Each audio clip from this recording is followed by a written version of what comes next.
दिल्ली लोक निर्माण विभाग पीडब्ल्यूडी मंत्री आतिशी ने दिल्ली के राजघाट के बाढ़ प्रभावित क्षेत्र का निरीक्षण किया और कहा कि हर कोई क्षेत्र से बाढ़ के पानी को बाहर निकालने के लिए काम कर रहा है। हर कोई क्षेत्र से बाढ़ के पानी को बाहर निकालने की दिशा में काम कर रहा है। पानी निकालने के लिए पैपिंग सेट का उपयोग किया जा रहा है। दिल्ली में हालात धीरे धीरे पटरी पर आ रही है। राज्य सरकार ने राष्ट्रीय राजधानी में भारी वाहनों के प्रवेश पर रोक हटा दी है।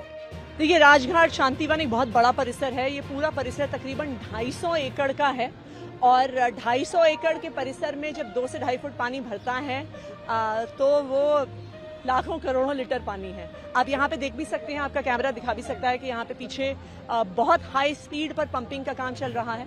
अच्छी बात क्या है कि सारी एजेंसी, चाहे केंद्र सरकार की हो, चाहे दिल्ली सरकार की हो, चाहे एमसीडी हो, सब मिलकर काम कर रहे हैं इस इंस्टीट्यूशन ऑफ नेशनल इंपॉर्टेंस जो राजघाट परिसर है उससे पानी क्लियर आउट करवाने के लिए। लेकिन समस्या क्या है कि जो राजघाट परिसर का डिजाइन है वो एक बोल की तरह है, तो वो एक नेचुरल डिप्रेशन में यहाँ पे आके पानी फंस गया है। पंप के अलावा उस पानी को निकालने का और कोई भी रास्ता नहीं है। तो अभी सारी सरकारी एजेंसियों के पंप्स हमने लगाए हुए हैं, लेकिन फिर भी मुझे लगता है 2 से 3 दिन का समय शायद लग जाएगा।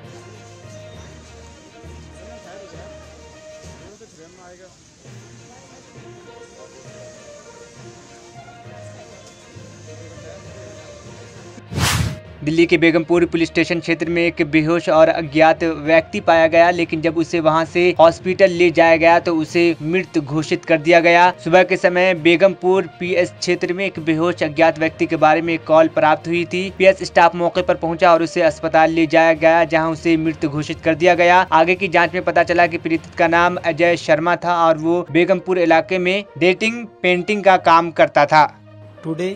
In early morning hours in police station Begumpur area, a call of an unconscious unidentified person was received. Immediately, police station staff reached the spot and shifted the unconscious person to hospital where he was declared brought dead. In initial inquiry, it was revealed that he had sustained some injuries, due to which a case under relevant sections of law was registered immediately. During further investigation, it has come to notice that victim's name was Jai Sharma and he used to do the tenting and painting work in Begumpur area. On further inquiry, it has come to notice that he was last seen with 2 alleged, one Parmeshwar alias Sonu and another person, and these 2 persons had given some money to the victim and were demanding the return of money, which he was denying, and they had an altercation over it, due to which they had beaten him. We have apprehended both the alleged within 8 hours and further investigations underway. Naga people's front प्रमुख और मणिपुर हिंसा से प्रभावित लोगों के वकील लोहरो S फोजे ने कहा है कि उन्होंने सोचा था कि गृह मंत्री अमित शाह के राज्य के दौरे के बाद मणिपुर में हिंसा की स्थिति सामान्य हो जाएगी, लेकिन ऐसा नहीं हुआ। मणिपुर में प्रशासन हमारा है। उन्होंने आगे कहा कि हत्याएं और आगजनी अभी भी हो रही है। इस तथ्य के बावजूद कि हिंसा की तीव्रता कम हो गई है, लोग अभी भी भयभीत और चिंतित हैं। उन्होंने कहा कि जब तक गंभीर कदम नहीं उठाए जाएंगे, अपराधी ऐसे अपराध करते रहेंगे। उन्होंने प्रशासन को मणिपुर में शांति लाने के लिए लोगों से बात करने और जांच करने और सभी हितधारकों से बात करने की सलाह दी है। उन्होंने आगे कहा कि हमें उम्मीद थी कि गृह मंत्री अमित शाह के राज्य के दौरे के बाद मणिपुर में शांति और व्यवस्था आ जाएगी, लेकिन ऐसा नहीं हुआ। मणिपुर में प्रशासन हमारा है, लेकिन वह स्थिति को संभालने में विफल रहा है, जिससे स्थिति नियंत्रण से बाहर हो गई है। I belong to the NDA, but it is in my constituency mainly outer Manipur, where all of these tribals from Manipur are living. And so these are the affected people. And so Manipur issue, we have really hoped on the government that within a few days of the Home Minister's visit, things would come down. The government there, which is our own government, the Chief Minister and the whoever are there in power, they were not able to control it. It went out of hand. And so with the coming of the Home Minister, we thought that, and his being there for 3 days was something that we had really hoped that something would come. But somehow nothing happened. Then the problems continued to linger on. Killings and all this arson and things like that are continuing. Even till yesterday, day before, these killings are still going on. So these are becoming lesser though, but the intensity, the deep hurt that the people have in their hearts is very, very strong. And which is what we really want the government to take a very firm and a stern action against whoever is perpetrating all this violence. So unless some stern hands are, some stern actions are being taken, people are not going to be scared. The perpetrators will continue to do this because there is some deep-seated enmity that has come up over the years. The deep-rooted cause, whatever has been there, it has been going on for many, many years. This has to be found out. The government has to investigate, the government has to talk to the people, the government has to, take all the stakeholders into confidence, and then once they are talked over, then I'm sure we'll be able to find a way to solution. Unfortunately, Manipur had, in the recent past, has, grown by leaps and bounds since the coming of the NDA. And then the conversion of the look east to act east, it has really proved to be very, very useful.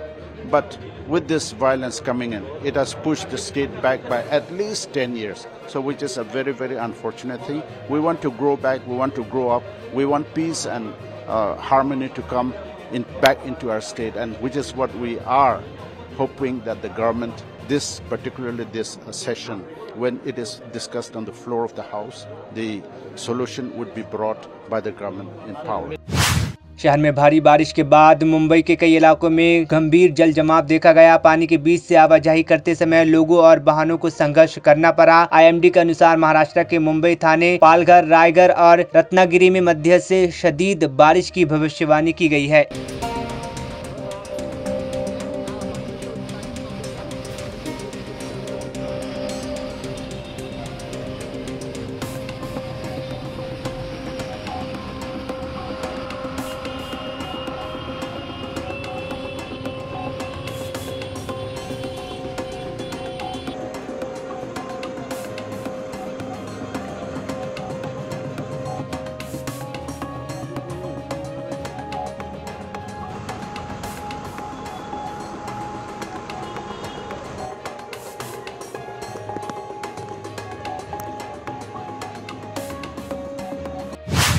Uttarakhand के पूर्व मुख्यमंत्री और वरिष्ठ कांग्रेस नेता ने चमोली घटना की विस्तृत जांच की मांग की है। उन्होंने कहा है कि यह बहुत दुखद घटना है। हमारी सहानुभूति मृतक के परिवार के साथ है। मृतक लोगों के परिवार और घायलों को उचित सहायता प्रदान की जाए। मृतक के परिवार के एक सदस्य को सरकारी नौकरी देने की घोषणा की जाए। घटना की विस्तृत जाँच राज्य सरकार द्वारा की जानी चाहिए।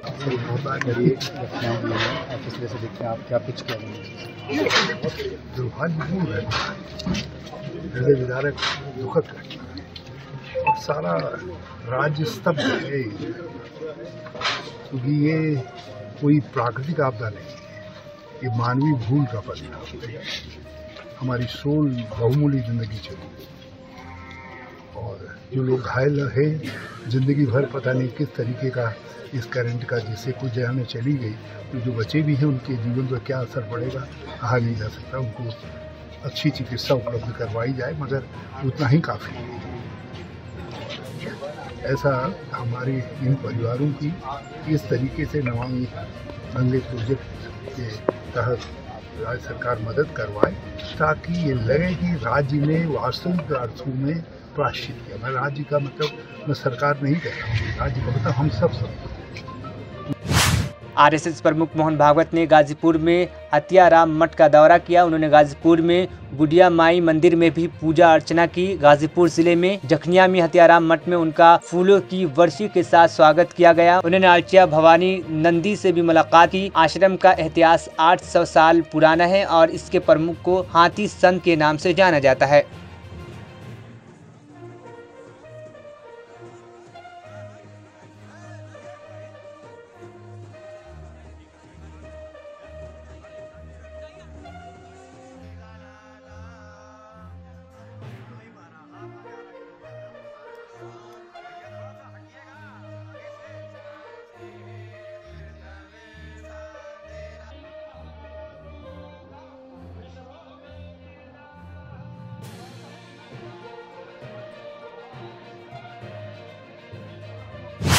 लगातार बारिश के बाद उत्तर प्रदेश के अमरोहा जिले में बाढ़ जैसी स्थिति देखी गई है। लोगों को कमर तक पानी से गुजरते देखा गया है। रविवार को दिल्ली, उत्तर प्रदेश और हिमाचल प्रदेश के कुछ हिस्सों में हुई भारी बारिश के कारण उत्तर प्रदेश के प्रमुख शहरों में जान माल की हानि हुई है और परिवहन और बिजली में व्यवधान हुआ है, जिससे जल जमाव, अचानक बाढ़ और लैंडस्लाइड भी हुआ है।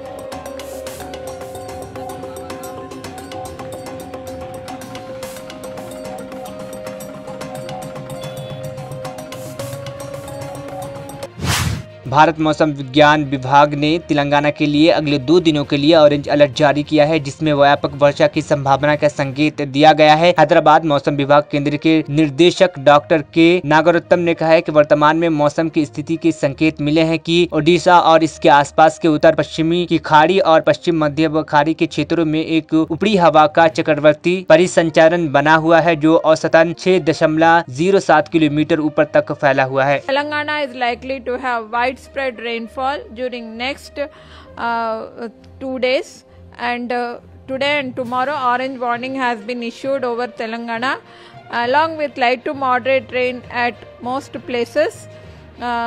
Few places are likely to have heavy rainfall. 1 or 2 places very heavy is likely to occur at some east districts and northeast districts and north districts and its adjoining districts, Siddipet, Warangal, Jaishankar Bhopalpalli, Mulgu, Karimnagar, Peddapalli, and adjoining areas. Tomorrow also orange warning has been issued, and tomorrow Telangana is likely to have light to moderate rains over most places with Bihar के मंत्री और राजद नेता तेज प्रताप यादव को सीने में दर्द की शिकायत के बाद पटना के अस्पताल में भर्ती कराया गया। अधिक जानकारी की प्रतीक्षा है। तेज प्रताप यादव बिहार सरकार में पर्यावरण, वन एवं जलवायु परिवर्तन विभाग के कैबिनेट मंत्री हैं।